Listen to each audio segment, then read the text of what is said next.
Dear student, आज हम लोग एटम्स यानी परमाणु के तीसरे क्लास में हाइड्रोजन स्पेक्ट्रम के बारे में स्टडी करेंगे कि हाइड्रोजन स्पेक्ट्रम किसे कहते हैं। हाइड्रोजन स्पेक्ट्रम किसे कहते हैं, इसको समझने के लिए यहाँ पर एक फिगर है, चित्र है। तो देखिए, जब किसी हाइड्रोजन गैस को किसी ट्यूब में बंद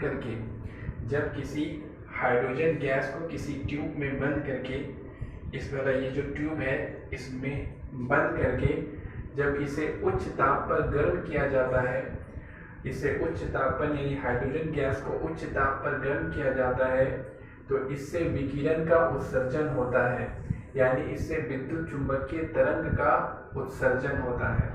इससे विद्युत चुंबकीय तरंग या विकिरण, दूसरे शब्दों में कहेंगे विकिरण का उत्सर्जन होता है। और जब उस विकिरण को किसी प्रिज्म से पास कराया जाता है, उससे गुजारा जाता है, तो यह कई तरंगों में विभक्त हो जाता है।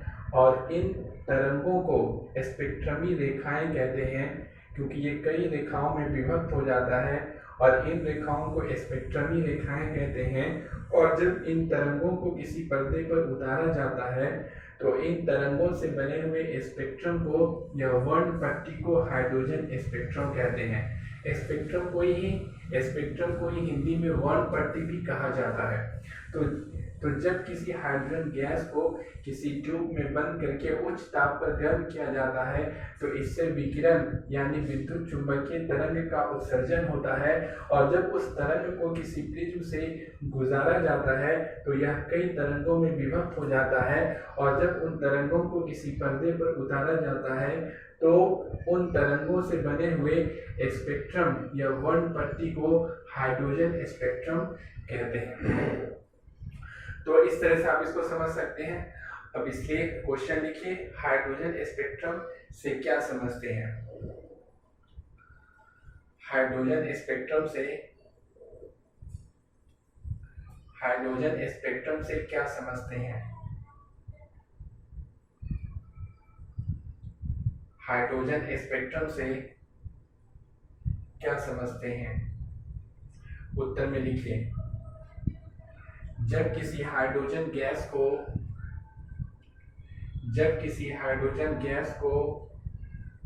किसी ट्यूब में बंद करके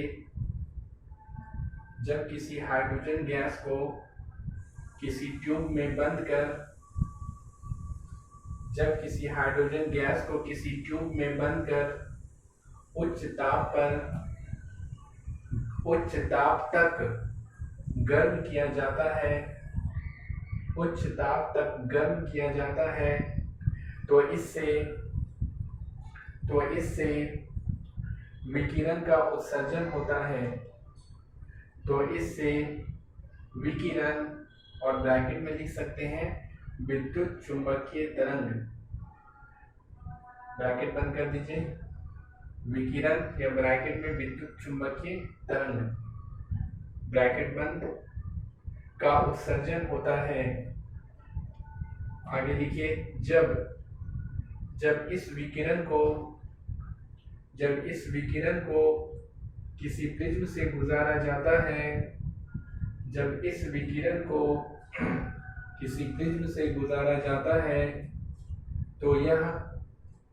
तो यह कई तरंगों में विभक्त हो जाता है।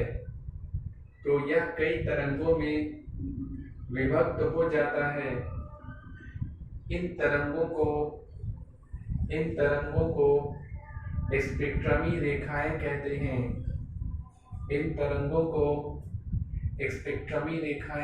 हैं। तथा पर्दे पर बने इन तरंगों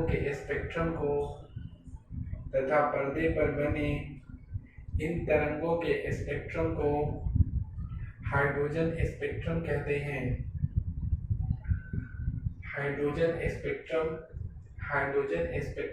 हैं। पैराग्राफ चेंज करके लिखिए। हाइड्रोजन स्पेक्ट्रम का यह गुण होता है हाइड्रोजन स्पेक्ट्रम का यह गुण होता है कि यह स्पेक्ट्रम असंतत होता है। यह स्पेक्ट्रम असंतत होता है। देखिए, इस स्पेक्ट्रम का गुण ये होता है कि यह स्पेक्ट्रम यानी हाइड्रोजन स्पेक्ट्रम असंतत होता है। असंतत का मतलब यह लगातार नहीं होता है, कॉन्टिन्यूअस नहीं होता है, डिसकॉन्टिन्यूअस होता है। यहाँ पर तरंग हमें मिलता है, लेकिन इसके बाद यहाँ पर कोई तरंग नहीं होता है, यहाँ पर बिल्कुल अंधेरा होता है, फिर यहाँ पर हमें तरंग मिलता है, और इस तरंग के बाद फिर अंधेरा हो जाता है, फिर यहाँ पर तरंग मिलता है, फिर यहाँ पर कोई तरंग नहीं मिलता है, फिर यहाँ पे हमें तरंग मिलता है।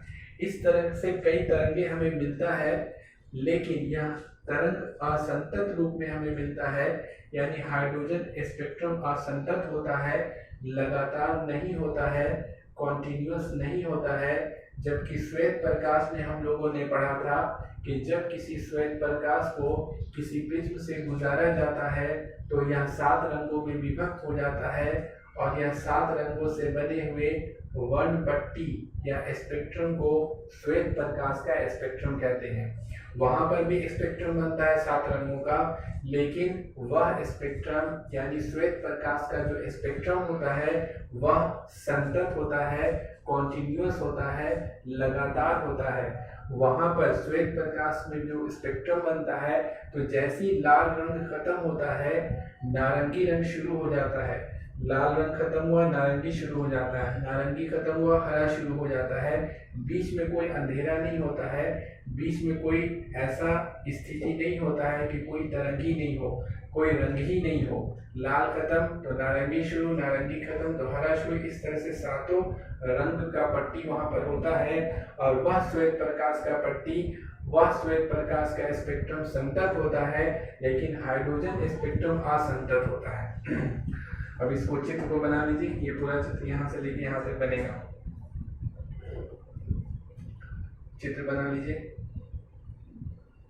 फिगर ड्रॉ कीजिए।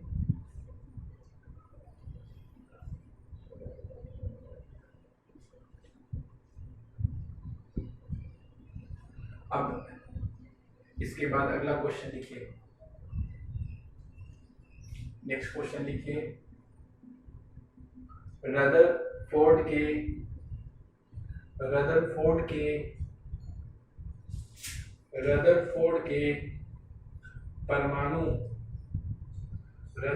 के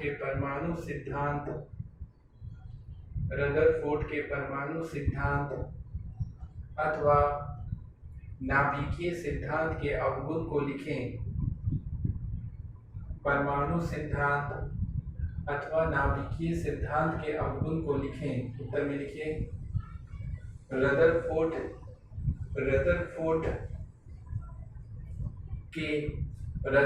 के परमाणु सिद्धांत का निम्नलिखित अवगुण होता है। परमाणु सिद्धांत का निम्नलिखित अवगुण होता है। अब नीचे वाले लाइन में पहला लिखिए, यह सिद्धांत परमाणु के अस्थायित्व यहाँ लिखा हुआ है, अस्थायित्व का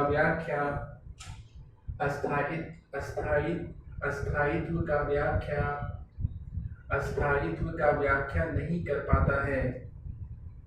अस्थायित्व के बगल में स्टेबिलिटी भी लिख सकते हैं ब्रैकेट में। अस्थायित्व को स्टेबिलिटी कहा जाता है अंग्रेजी में। देखिए, रदरफोर्ड के परमाणु सिद्धांत का यह अवगुण होता है कि रदरफोर्ड का परमाणु सिद्धांत परमाणु के अस्थायित्व यानी स्टेबिलिटी का व्याख्या नहीं कर पाता है। वह यह नहीं बता पाता है, वह यह नहीं समझा पाता है कि परमाणु स्टेबल क्यों होता है, अस्थायी क्यों होता है। इसलिए कि रदरफोर्ड का परमाणु सिद्धांत ये कहता है कि ऋण आवेशित इलेक्ट्रॉन धन आवेशित नाभिक के यहाँ पे धन आवेशित है। धन आवेशित नाभिक की चारों ओर वृत्ताकार पथ पर चक्कर लगाते रहता है। हम लोग ये जानते हैं कि जब भी कोई वस्तु वृत्ताकार पथ पर चक्कर लगाता है तो वृत्ताकार पथ पर चक्कर लगाने के लिए वस्तु में अभिकेंद्र बल का होना जरूरी है। बिना अभिकेंद्र बल के कोई भी वस्तु वृत्ताकार पथ पर चक्कर नहीं लगा सकता है। यहाँ पर धन आवेशित नाभिक और ऋण आवेशित इलेक्ट्रॉन के बीच लगने वाला विद्युत आकर्षण बल, दो आवेश के बीच लगने वाले बल को कहते हैं विद्युत आकर्षण बल। यहाँ पर धन आवेशित नाभिक और ऋण आवेशित इलेक्ट्रॉन के बीच लगने वाला आकर्षण बल, यहाँ पर विद्युत आकर्षण बल, इन दोनों के बीच लगने वाला विद्युत आकर्षण बल अभिकेंद्र बल की तरह कार्य करता है, यानी केंद्र की ओर बल की तरह कार्य करता है। ये इस पर इस तरफ बल लगाता है हमेशा केंद्र की ओर। अगर इलेक्ट्रॉन यहाँ पर रहेगा तो इस तरफ लगाएगा, अगर इलेक्ट्रॉन यहाँ रहेगा तो इस तरफ लगाएगा। यानी नाभिक, धन आवेशित नाभिक हमेशा ऋण आवेशित इलेक्ट्रॉन पर विद्युत आकर्षण बल लगाता है और यह विद्युत आकर्षण बल अभिकेंद्र बल की तरह कार्य करता है, जिसके कारण इलेक्ट्रॉन नाभिक के चारों ओर वृत्ताकार पथ पर चक्कर लगाते रहता है। लेकिन न्यूटन का दूसरा नियम ये कहता है कि जब भी किसी वस्तु पर बल लगता है तो उस वस्तु में त्वरण होता है, यानी वह वस्तु त्वरित गति में होता है। धन आवेशित नाभिक के कारण ऋण आवेशित इलेक्ट्रॉन पर अभिकेंद्र बल यानी विद्युत आकर्षण बल लगता है, जो अभिकेंद्र बल की तरह कार्य करता है और इस बल के कारण इलेक्ट्रॉन में त्वरण होगा, यानी इलेक्ट्रॉन त्वरित गति में होगा, त्वरण के साथ गतिशील होगा और विद्युत चुंबकीय सिद्धांत ये कहता है कि जब भी कोई इलेक्ट्रॉन त्वरित गति में होता है तो इससे विकिरण का यानी विद्युत चुंबकीय तरंग का अर्थात ऊर्जा का उत्सर्जन होता है, यानी तरंग के रूप में ऊर्जा का उत्सर्जन होता है, यानी इलेक्ट्रॉन तरंग के रूप में ऊर्जा का उत्सर्जन करेगा। यदि इलेक्ट्रॉन त्वरित गति में होगा यानी त्वरण के साथ गतिशील होगा तो इससे विद्युत ऊर्जा का उत्सर्जन विद्युत चुंबकीय तरंग के रूप में होगा। जब इससे ऊर्जा का उत्सर्जन होगा यानी उसका ऊर्जा धीरे धीरे घटेगा तो यह इलेक्ट्रॉन बड़े वृत्ताकार पथ से छोटे वृत्ताकार पथ पर घूमना शुरू करेगा और इस तरह से इसका पथ छोटा होता चला जाएगा और यह नाभिक से जाके टकरा जाएगा, नाभिक में जाके गिर जाएगा, जिसके कारण परमाणु का अस्थायित्व खत्म हो जाएगा। लेकिन होना ऐसा चाहिए, लेकिन ऐसा होता नहीं है। परमाणु स्थिर अवस्था में होता है, परमाणु स्थिर होता है, इसके अंदर अस्थायित्व होता है, स्टेबिलिटी होता है, इलेक्ट्रॉन नाभिक से जाके टकराता नहीं है। तो आखिर परमाणु स्टेबल क्यों होता है, इसका व्याख्या रदरफोर्ड का सिद्धांत नहीं कर पाता है। तो यहाँ पर इस फिगर बना लीजिए, ये वाला फिगर बनेगा।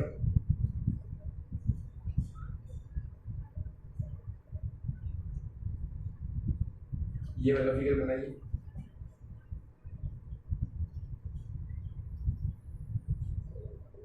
इसके बाद लिखिए दूसरा अवगुण में दूसरा लिखिए अवगुण। यह सिद्धांत हाइड्रोजन स्पेक्ट्रम